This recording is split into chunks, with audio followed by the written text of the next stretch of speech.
Back కాదు front front అంటారా అయినా ఎందుకు వచ్చారు మీరు సిటీకి ఏం లేదురా ఇంకో మనోడు ఏం లేదురా పడలు కొంతమంది ఇంటికి వచ్చి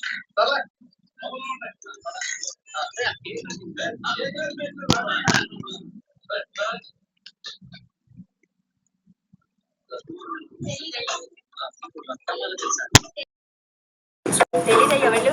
నీకు రత్నమాలని ఎవరన్నా తెలుసా? తెలీదు. వస్తారా రారా? అంటే కష్టం అమ్మా. చెప్పు తీసుకుని కొడతాను ఇంకోసారి ఇటువైపు కనపడ్డానండి. కొడుతుంది వద్దురా. రే ఇటురండి రా. మేమా రమ్మంటున్నానా? పిలుస్తుందిరా. అరే అరే వద్దురా, భయంగా ఉందిరా. కొంచెం గట్టి నువ్వు మాట్లాడదుగా. ఒకరికైతే 5,000, ముగ్గురికైతే 15,000. కొంచెం తగ్గించుకోవచ్చు కదా. బేరలాడే టైమా? ఏం మాట్లాడుతున్నావు? సరే ఒకరికైతే 4,000, ముగ్గురికైతే 12,000 లాస్ట్. ఓకే 12,000 ఓకే, కానీ మీకు రత్నమాల అని ఎవరైనా అమ్మాయి తెలుసా? రత్నమాల దానికన్నా నేనే బెటర్ కదా. మీకు రత్నమాల తెలుసా? ఎక్కడ ఉంటుందో తెలుసా? నీ కంటికి నేను ఎలా కనపడుతున్నాను? 12,000 ఇస్తారండి, లేకపోతే ఇక్కడ నుంచి వెళ్ళిపోండి. Sorry sister. సిస్టరా? ఒకసారి ఇటు రండి రా. మీ మొహాలు చూస్తుంటే అందుకోసం వచ్చినట్టుగా లేదులే గాని ఏంటి మ్యాటరో చెప్పండి. మీ మొహాలు చూస్తుంటే అందుకోసం వచ్చినట్టుగా లేదులే గాని ఏంటి మ్యాటరో చెప్పండి. రత్నమాల అని సూపర్ ఫిగర్. అయినా నేనేం బాగలేదురా. అయ్యో మరి ఎట్లా? కోణం లేకుండా ఒకసారి చేసినా కూడా హెచ్ఐవి వస్తుందా? అవును.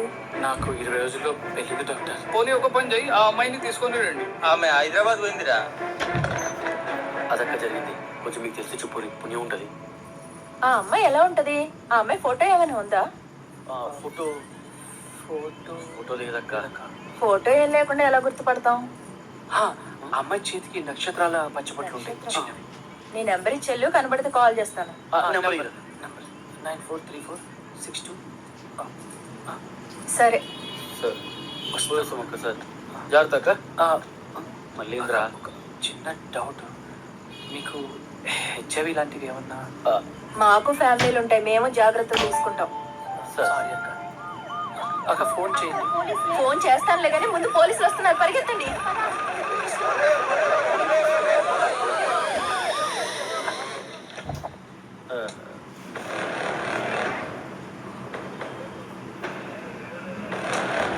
మనమేం తప్పు చేసినాం రా? గను తిప్పుతుండ్రు, కాలు సరైంది. రే మాట్లాడరా. నేను సరిగ్గా ఆగు. సార్ మళ్ళాడి ఓం సార్ ఇడిచిపెట్టుర్రి. ఇంకెక్కడైనా ట్రై చేస్తారా ఏంట్రా? అలా కాదు సార్. సార్ ఆ పని కోసం పోలీస్ అన్న మాటకి. మరి ఆ టైంలో అక్కడేం చేస్తున్నారా? చెప్పండి రా. అది ట్రాన్స్జెండర్ తో సెక్స్ చేయాలని చూస్తున్నారా? హోమోసెక్సువాలిటీ కింద కేసు బుక్ చేస్తా. ఇప్పుడు ఏం చేద్దాం రా? అర్థమవుతుందా మీకు? సార్ రూల్స్ మాకు తెలుసు. ఈ టైంలో రీల్స్ ఏంద్రా? రీల్స్ కదా రూల్స్. మాట్లాడండి ఒక కదా. ఆ రీజన్ పైన అరెస్ట్ చేసే ఆప్షన్ లేదు మీకు. సరే అయితే పబ్లిక్ న్యూసెన్స్ కింద కేసు ఫైల్ చేద్దాం. రూల్స్ ఎక్కువ మాట్లాడితే కొత్త కేసు ఫైల్ చేద్దాం. కొత్త కేసు సార్ ఇప్పుడు అవన్నీ ఎందుకు సార్? మీకేం కావాలో చెప్పుర్రి. మార్పు. నైట్ నుంచి మిమ్మల్ని ఇక్కడ కూర్చోబెట్టింది మారాలని. మారిపోయాం సార్, మేము మారిపోయాం సార్. చెప్పండి రా. మారిపోయాను. మారలా. మీరు మారుంటే ఇలా రూల్స్ మాట్లాడేవాళ్లే కాదు. మీ అమ్మానాన్నలకి కాల్ చేసి రమ్మని చెప్పండి, కౌన్సిలింగ్ ఇచ్చి పంపించేస్తాను. వెంకటేష్ వీళ్ళకి ఫోన్ ఇవ్వయా? సార్ అలాగే సార్. అన్న అన్న రే ఇప్పుడు ఎలా రా? సార్ చెప్పాను కదయ్యా మీ పేరెంట్స్ ఫోన్ చేసి రమ్మని. అంటే ఫోన్లో బ్యాలెన్స్ అయిపోయింది సార్. వెంకటేష్ వాళ్ళకి ఇంకో ఫోన్ ఇవ్వయా? అలా చేస్తున్నారు. బ్యాలెన్స్కి దిక్కులేదు కానీ పోరీలు కావాలంట. తప్పకుండా సార్. అలాగే సార్. ఏం చేద్దాం రా? మార్నింగ్ ఫైల్ చేసిన నమస్తే సార్. అరే ఆ శాండీ గారికి కాల్ చేద్దాం రా, గాడికి తెలిసిన వాళ్ళు ఎవరైనా ఉంటారేమో. ఆడికా ఆడుకొద్దురా. కావాలంటే స్టేషన్లో 2 రోజులు కూర్చుందాం. ఆడికి తెలిసిందంటే ఊరి మొత్తం పుకార్లు వేస్తుంది. వాడికి ఇంట్లో చెప్పి మేనేజ్ చేయొచ్చులేరా?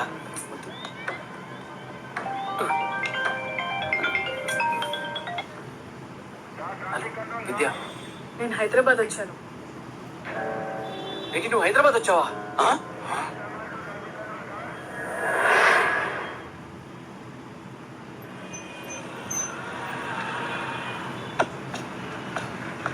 అసలు నిన్నెవరు రమ్మన్నారు ఇప్పుడు?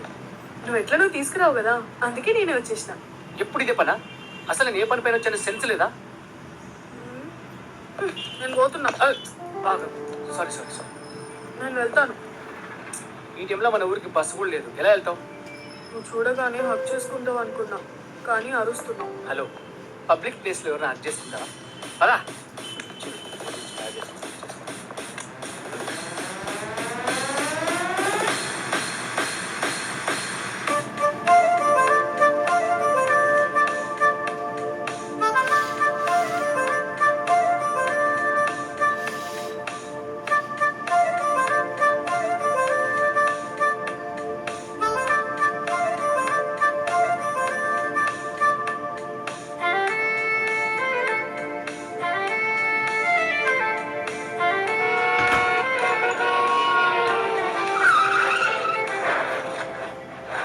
జాగ్రత్త.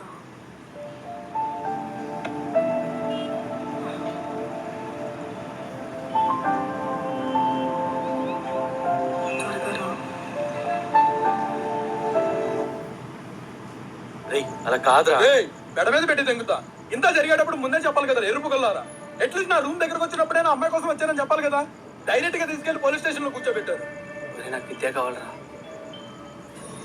తను లేకుండా నేను ఉండలేనని ఈరోజు అర్థమైందిరా. రే, ఆయన ఏడ్చుంటే ఏంట్రా? నేను విద్య కలిసి బతకలేమా?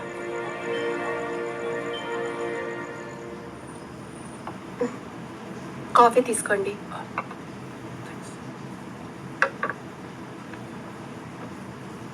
తీసుకోండి. మీ ఫ్రెండ్ అర్జున్ అంతా చెప్పారులేసా అండి. నాకు ఒక యాక్సిడెంట్ జరిగినప్పుడు హాస్పిటల్కి వెళ్తే అక్కడ ఒక సిరంజి నీడిల్ వల్ల హెచ్ఐవి వచ్చింది. అప్పటికి మేము ప్రేమలో ఉన్నాం. తర్వాత తనని మా పెళ్లి కొప్పించడానికి చాలా కష్టమైంది. తనంటే నాకు చాలా ఇష్టం, అందుకే విడిపోదామనుకున్నా. కానీ తను మూవ్ ఆన్ అవ్వలేకపోయాడు. ఇక నాకు తప్పలేదు. పెళ్లికి ముందు చాలా బాధపడ్డాను, లైఫ్ ఎటుపోతుందో ఏంటో అని. కానీ మెడికల్ గైడెన్స్తో ఇప్పుడు లైఫ్ చాలా హ్యాపీగా లీడ్ చేస్తున్నాం. ఎయిడ్స్కి క్యూర్ ఉండదు, ప్రికాషన్స్ ఉంటాయి. లైక్ డయాబెటీస్, బీపీఎల్నో ఇది కూడా అంతే. దాన్ని యాక్సెప్ట్ చేసి మెడికేషన్ ద్వారా లైఫ్ స్పాన్ పెంచుకోవచ్చు. ఇలాంటి వాటికి హెచ్ఐవి ఎన్జిఓస్ ఉంటాయి. అక్కడ ఒకసారి కౌన్సిలింగ్ తీసుకోండి, మీకు క్లారిటీ ఇస్తారు. అండ్ మీకు కూడా కొంచెం రిలీఫ్గా ఉంటుంది.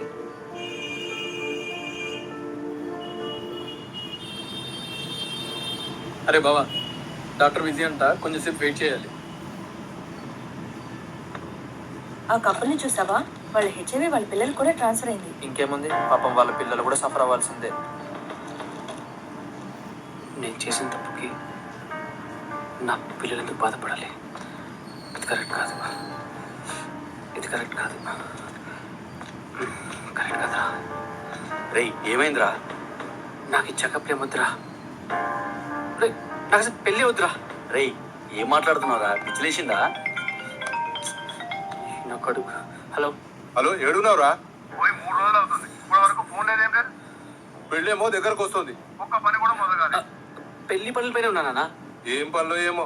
నాకేమో పెళ్లి పనులని చెప్పి, దివ్యకేమో వాటర్ ప్లాంట్ పనులని చెప్పి, హైదరాబాద్ లో ఏ లంగ పనులు చేస్తున్నావు? ఊళ్ళో ఒక్కొక్కరు ఒక్కొక్క తీరుగా అనుకుంటుర్రా. వాళ్ళు అలాగే అనుకుంటున్నా, వదిలేసి. ఏయ్, కొన్ని రోజుల్లో ఎలక్షన్స్ ఉన్నాయిరా. నువ్వు ఎలాంటి పిచ్చి పిచ్చి పనులు చేయకు. సరే నాన్న, నువ్వు పెట్టి. అరే, ఊర్లో అందరు మన గురించే మాట్లాడుతున్నారంట. రే, ఇప్పుడు ఊరికి పోయి ఏం చేస్తావురా? పెళ్ళి అప్తావా ఏంది? ఈ వారం రోజులు రత్నమాల ఊరికి వస్తే ఓకే, లేదంటే విద్యకి ఏదో ఒకటి చెప్పి పెళ్ళి ఒక 3 నెలలు పోస్ట్పోన్ చేయిస్తా. ఆ తర్వాత నెగిటివ్ వస్తే ఓకే, లేదంటే పెళ్ళి క్యాన్సిల్ చేస్తా. మరి మీ మామగాడు ఒప్పుకుంటాడారా 3 నెలల తర్వాత అంటే? సచిన ఒప్పుకోడు. అసలే మీ ఓడికి మూఢనమ్మకాలు ఇచ్చి మీ ఇద్దరికి ఒకటే ముహూర్తం ఉండే, ఇక మీ మామ మీ ఇద్దరికి పెళ్లి చేయనంటే? ఆ పంతులు అప్పుడే చెప్పిండ్రా, నాకు విద్యకి ఏదో దోషం ఉంది, పరిహారం చేసుకోవాలని. నేనే పక్కకు చూసేస్తా. సర్లే, అన్నీ ట్రై చేసాం కదా, ఇది కూడా ట్రై చేద్దాం ఇప్పుడు. సరే ఏదైతే పోనీరా. పరమేశ్వర ఉన్నాడ్రా నువ్వే కాపాడాలి. పిలువురా. గురుగారు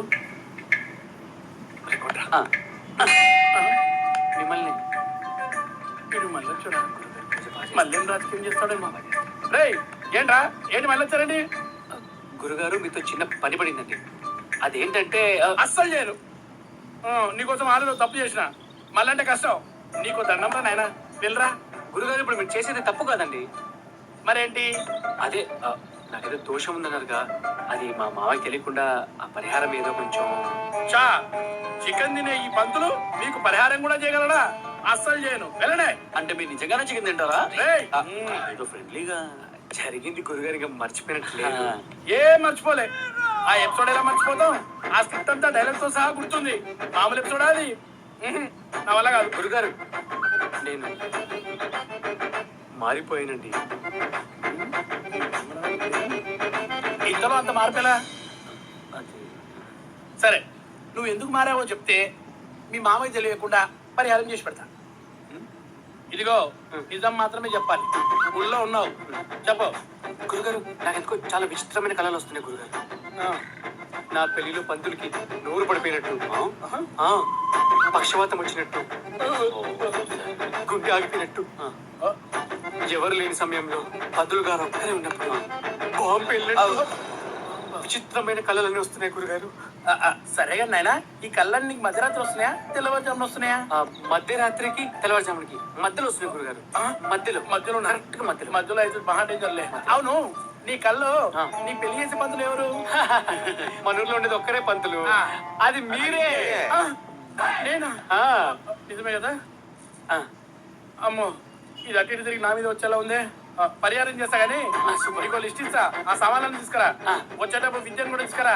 వెళ్ళు. Okay super. థ్యాంక్ యూ గురుగారు. వస్తాను. థ్యాంక్ యూ గురుగారు.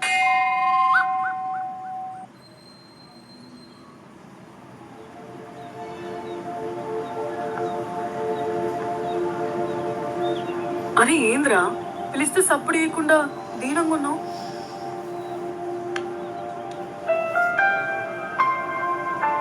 మొన్న నువ్వు హైదరాబాద్కి వచ్చినప్పుడు సెర్రల్లో యాక్సిడెంట్ మిస్ అయింది, గుర్తుందా? యాక్సిడెంట్ ఏమో కానీ తర్వాత నువ్వు ఇచ్చిన హక్ మాత్రం మర్చిపోలేదురా. ఆ యాక్సిడెంట్లో నేను చనిపోతే ఏం చేసేదానివే? ఏం మాట్లాడుతున్నావురా? ఆలోచిస్తేనే భయం వేస్తుంది కదా, నాకు కూడా అట్లనే అనిపించింది. గుండె ఆగిపోయినంత పని అయింది.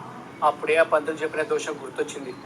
రేపు పొద్దున మనకి పెళ్ళి అయ్యాక ఇద్దరిలో ఎవరికనేమన్నా అయితే ఎట్లనే. అసలు ఇవన్నీ ఎందుకు ఆలోచిస్తున్నావురా? రిస్క్ ఎందుకు చెప్పు? ఆ దోషానికి ఏదో పరిహారం చేపిస్తే అయిపోద్ది కదా, మీ నాన్నకు తెలియకుండా. సరేలే, ఒకసారి పంతులు అడుగుదామా? నేను ఆల్రెడీ అడిగేశా. ఏంటి అడిగావా? ఆ, దేవుడు అంటే నేను నమ్మకం లేనుండి ఎప్పటి నుంచి నమ్ముతున్నావురా ఇది? నీతో జీవితాంతం కలిసి ఉండడానికి ఏదైనా నమ్ముతాను. ఇదొక్కటే కాదు, పెళ్లి ఫిక్స్ అయినప్పటి నుంచి చాలానే మారిపోయావు నువ్వు. అసలు పంతులు ఏం చెప్పాడు? ఓం